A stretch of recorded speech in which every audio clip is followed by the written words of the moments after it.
Hey, this is C&D Channel. I'm Chris. This is MMA for you. I'm going to be doing my post-fight analysis for Bellator 138. Overall, fun card.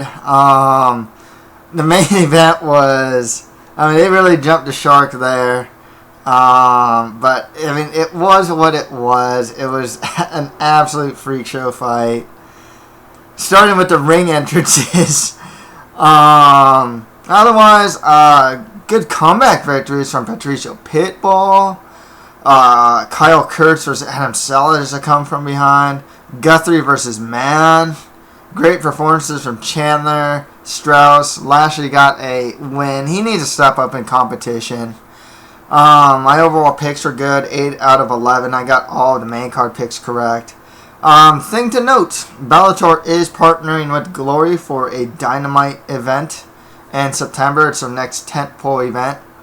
Main event, Tito Ortiz versus Liam McGeary. 4-man light heavyweight tournament, same day.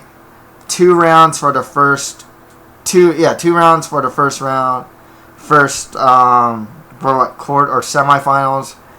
And then the finals are going to be 3 rounds. Also, Glory kickboxing fights with Joe Schilling on it and Paul Daly. To talk about McGeary versus Tito real fast. My opinion, win-win. Honest truth. You got to look at Bellator. Their titles definitely are secondary titles.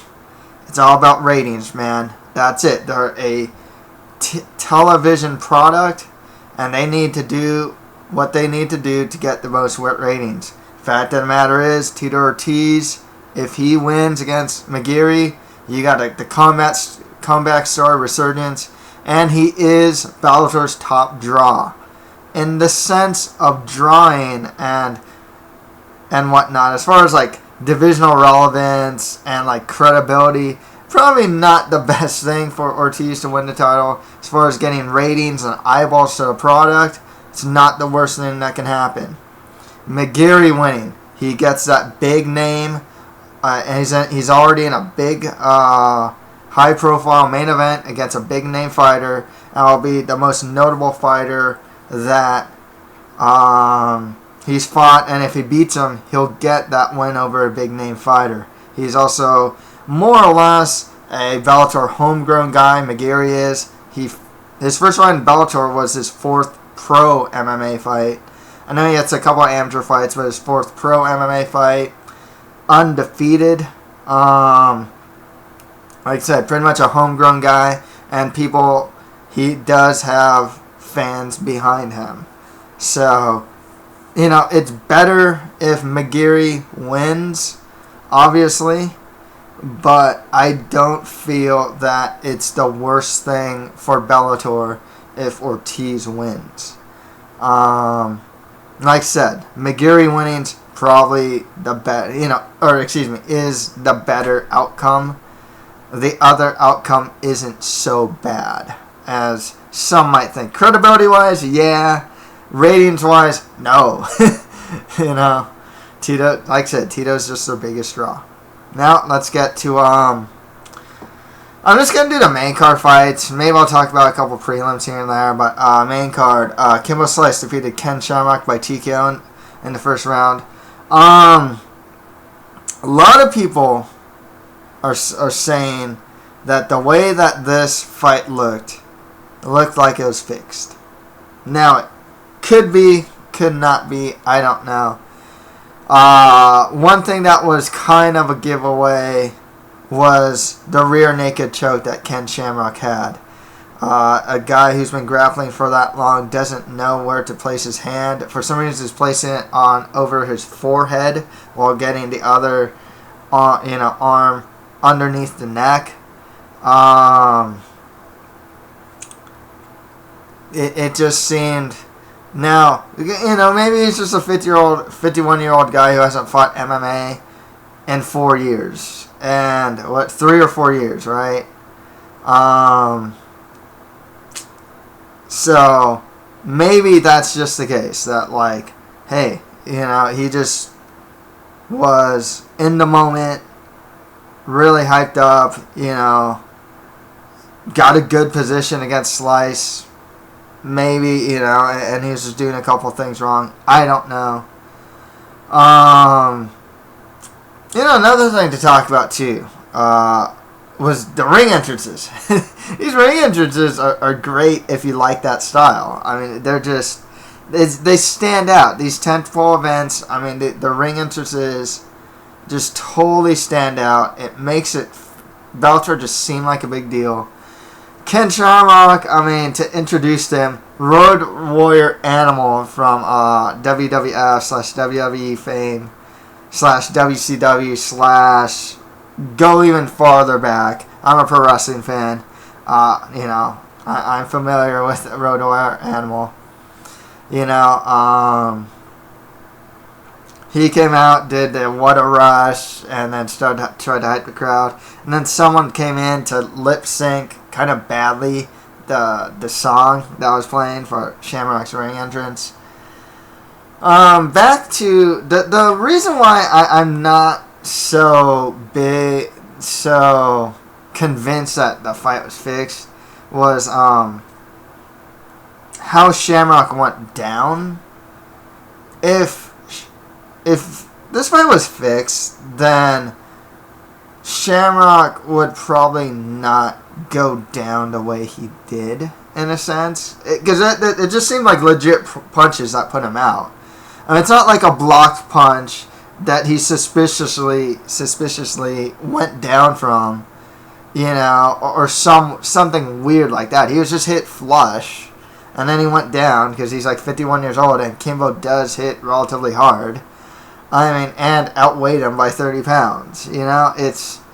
That's my thing. If fights are like truly fixed, then I can see a Bob Sapp thing going on where it's like he's just like covering his face. He gets hit once, flops to the ground, and just covers up until he loses. That's not what happened. That's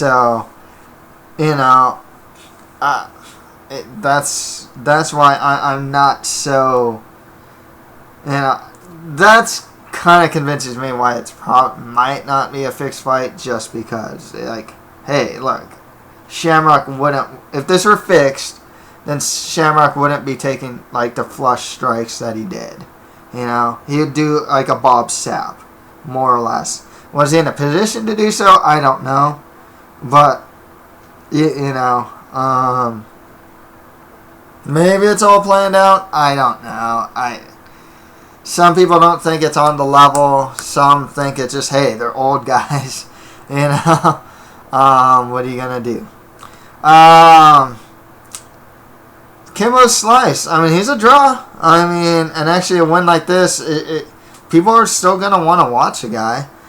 At this point, though, you don't give them good fighters, You can have him rematch James Thompson. At this point, I'd pick Thompson to beat Kimbo Slice. Thompson has actually improved. Heck, you can rematch Seth Petrozelli, Kimbo Slice. That'd be cool. Just any other senior fights. Hey, you know what? Herschel Walker said he wanted to come back to MMA. He's buddies with Scott Cooker. He's always at the tentpole events. Kimbo Slice, Herschel Walker, get it done. They have my money. This is a strategy for Bellator under tentpole events. You get this comical circus freak show fight in the main event that draws the eyeballs. Kimbo Slice, Ken Shamrock, Stephan Bonner versus Tito Ortiz, whatever. And then you actually get good fights underneath it. That's their strategy, and it works. A lot of people are like, oh, they should put Patricio Pitbull versus Dana White on the main event. No, strategy-wise, it's better for Patricio Pitbull and Dana White to be the co-main of Slice versus Shamrock. And it's hard for me, or it's hard for people to kind of understand this idea that people who will watch the event all the way through are probably, the casual fans, probably watching it all the way through, waiting for Slice versus Shamrock to happen. If it happens earlier, then Freire versus Weichel. So you watch the co-main event, right? And those people that just came in to watch Slice versus Shamrock are probably not going to stay for the main event. That's how it works. You know, it's like, oh, hey, cool, this is the fight I want to see. Change the channel, go home, whatever. Or yeah, just whatever. So that's the thing. In a sense, you probably get more eyeballs on these other guys by having the Freak Show main event. It's, for some, it's really hard to grasp, and like, it's not, I think, because it's not the most credible thing. I know a lot of MMA fans, especially the hardcore ones, want credibility in their product. You know, it's like title fights in the main event add credibility to the promotion, add credibility to the title and whatnot. Bellator does not work that way, too. You know, Bellator cannot outdo what the UFC does. That's the thing. They have to have stuff like this. Slice versus Shamrock. Kind of over-the-top entrances. Road Warrior Animal coming out. You know, cool video packages and whatnot. That's what they got to do. They have to differentiate themselves but still make themselves fun. Or else they're just going to be UFC light. And at the very least, I don't think many fans will call Bellator UFC light anymore. Just because, like, I mean, heck, they're partnering with Glory in their next event. I mean, you know, they're doing a tournament. You know, they're doing everything that the UFC is not doing. Co-promotion, doing tournaments. You know, putting more Freak Show fights. I mean, they did James Toney versus, like, Randy Couture. And they're going to have CM Punk. Hey, UFC is not opposed to doing those type of fights, too. You know, like I said, the signing of CM Punk is not that much different as far as, like, credibility and whatnot than Slice versus Shamrock, who have at least fought MMA, you know, and one's a pioneer too, by the way. I don't fault Bellator for having this as main event. That's what I'm saying. I totally understand it from a promotional standpoint. You know, it doesn't hurt their product like many people think it does, especially like some of the die-hard hardcore fans think it does.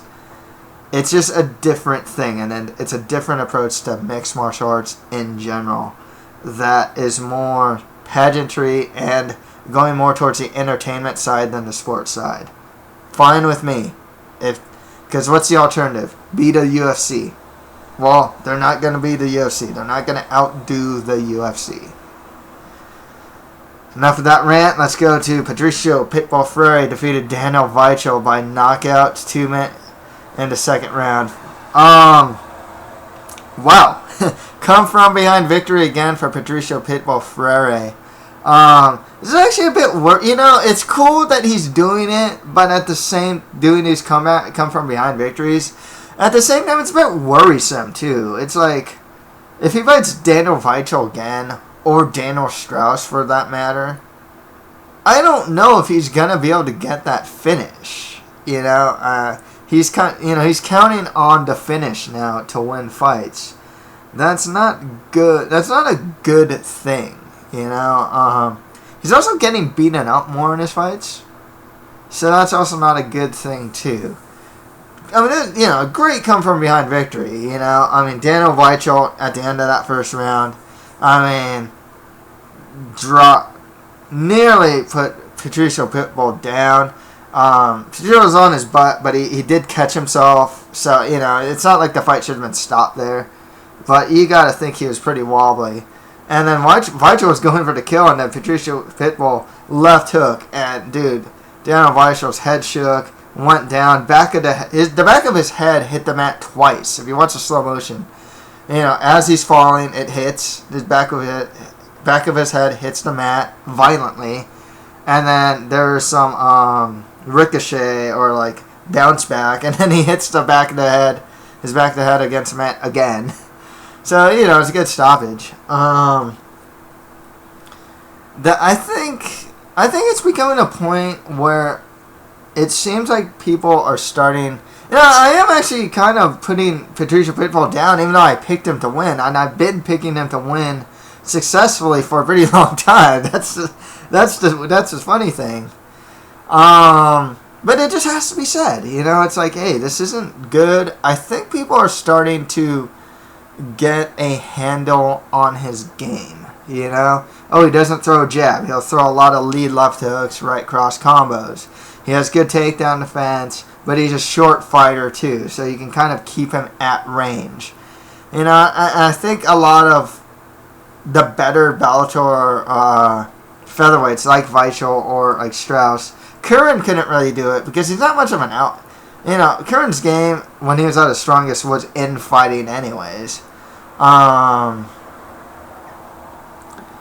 yeah, like outfighters can pick apart Freire from the outside. That's the thing. The thing with Freire is he's just one of the shorter fighters. He's also one of the heaviest handed fighters out there, and he's very accurate, despite the fact that he only uses like 3 punches. I think he uses a left hook, a right cross, an overhand. No, and I think he uses an uppercut too. The guy doesn't use a jab.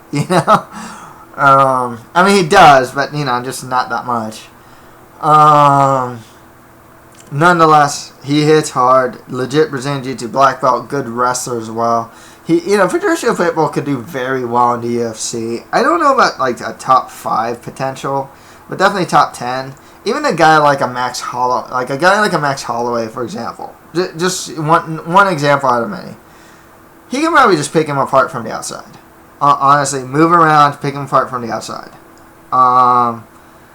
Freire might be able to beat maybe a Charles Oliveira, who tends to like kind of go inside, not always protecting his face at times, and he'll get hit. So on the ground, Freire's really good. Oliveira's probably better, but I would actually give Patricio Pitbull a good chance against someone like him. Maybe he beats a Cub Swanson, who seems to be somewhat declining at this point. A guy like Lamas, Lamas is just one of those guys. Once he finds that small opening, he's going to take it. Freire could beat a guy like a Lamas, but the case of Lamas could probably beat Freire. I think Edgar Mendez probably beats Freire. Aldo beats Freire. Conor McGregor probably beats Freire too, just because he can fight long. Like I said, like any good outfighter can probably beat Patricio Pitbull at this point.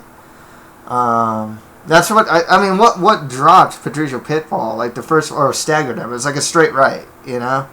What did Daniel Strauss use to great success against Pitbull in their second fight? Oh, a straight left because he's southpaw. It's like that's the thing. Nonetheless, I am discrediting him for some weird reason.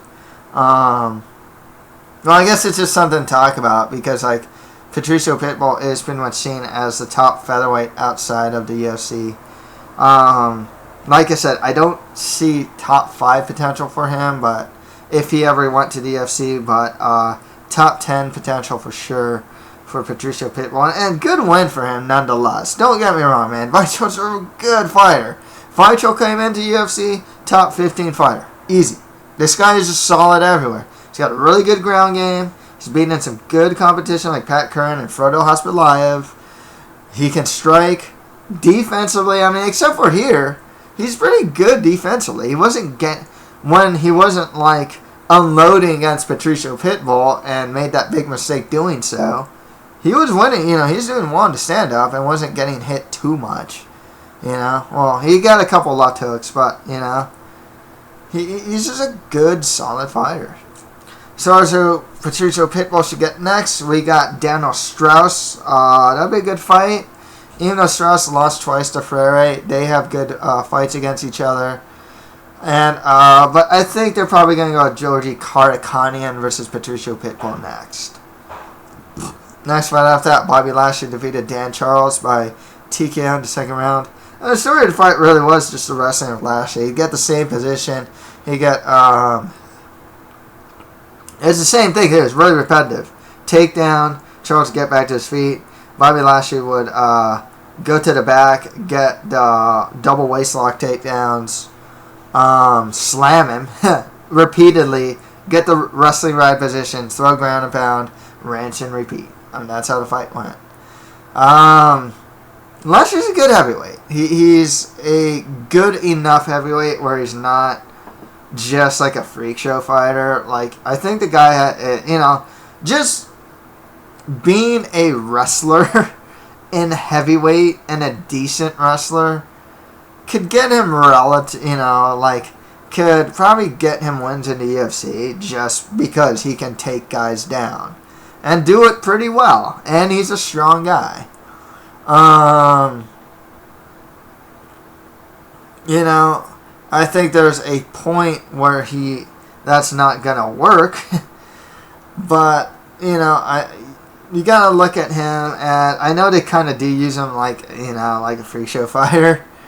But at the same time, at this point, I think he should actually get some pretty good competition moving forward. But he is a name, so I wouldn't say give him like Javi Ayala, for example. Ayala, there we go. I wouldn't give him Javi Ayala, who's like a no-name guy. You can go with James Thompson again, because James Thompson has actually been improving and has gotten wins in Bellator. Would not be the worst thing to do. Lashley versus Thompson. And Lashley has lost to Thompson anyway, so it's a good, revenge story there. The problem with Lashley, though, is, the guy just does not choose to strike at all. He's probably working on striking in the gym, but he's got to put it together in the cage. That's the thing. Use it in real MMA. It's one thing to practice stand-up in the gym. It's another thing to actually be able to use what you practice in the gym in a real MMA fight. I'd just like to see, if he has much to offer in the stand-up. It doesn't look like it. He seems to go straight for his wrestling. Not the worst thing to do. But, he has, I think he has over 10 fights now. It's about time that, he kind of, and that was the problem too when he was can crushing. He really should have been trying to strike with opponents who are far inferior to him, because at least he can kind of get comfortable with striking. It doesn't look like he's comfortable striking. That's the thing, and I don't know if he'll ever get it. Nonetheless, like I said, good wrestler. He can get wins. Heck, he can probably get some wins over some decent mid to lower tier guys in the UFC. Like I said, James Thompson would be a good next fight. If you want to really move him up, the winner of Congo versus Volkov, that works too, He's a name too for them, so you kind of have to give him name competition at this point. Next fight after that, Daniel Strauss defeated Henry Corrales by guillotine in the second round. All Daniel Strauss. Dude, this guy's clinch was better, his wrestling better, his grappling is better, his stand-up's better. Everything was better. I am so glad that Daniel Strauss is trying to be a more potent finisher. I remember that time he was just trying to be a grinder. His hands got a lot better. He has a really good left straight. He's actually trying to finish. He's pretty heavy-handed, too. Big for the weight class. And he can wrestle. So, Daniel Strauss is it's just a guy who he trains out of ATT and just has really put it all together. He's good. If he went to the UFC, I can see him being, maybe even a Nicolette. Maybe a borderline top 10 guy. At least an 11 to 15 guy. He can already strike pretty well, and he can wrestle really well too. His overall grappling game's good. There's a lot of choices for him too, as far in Bellator though. He can get, if they go with Strauss Freire 3, that wouldn't be the worst thing. Other guys he can fight, Goichi Yamauchi. If they want to go with the title eliminator between Strauss and Karakanian, that wouldn't be the worst thing. But I don't know who would fight Freire then. Jordan Parsons is coming off a win over Julio Cesar Neves, so Parsons versus Strauss. And Justin Lawrence just came off a good win over Sean Wilson, so you can go Justin Lawrence, Daniel Strauss as well.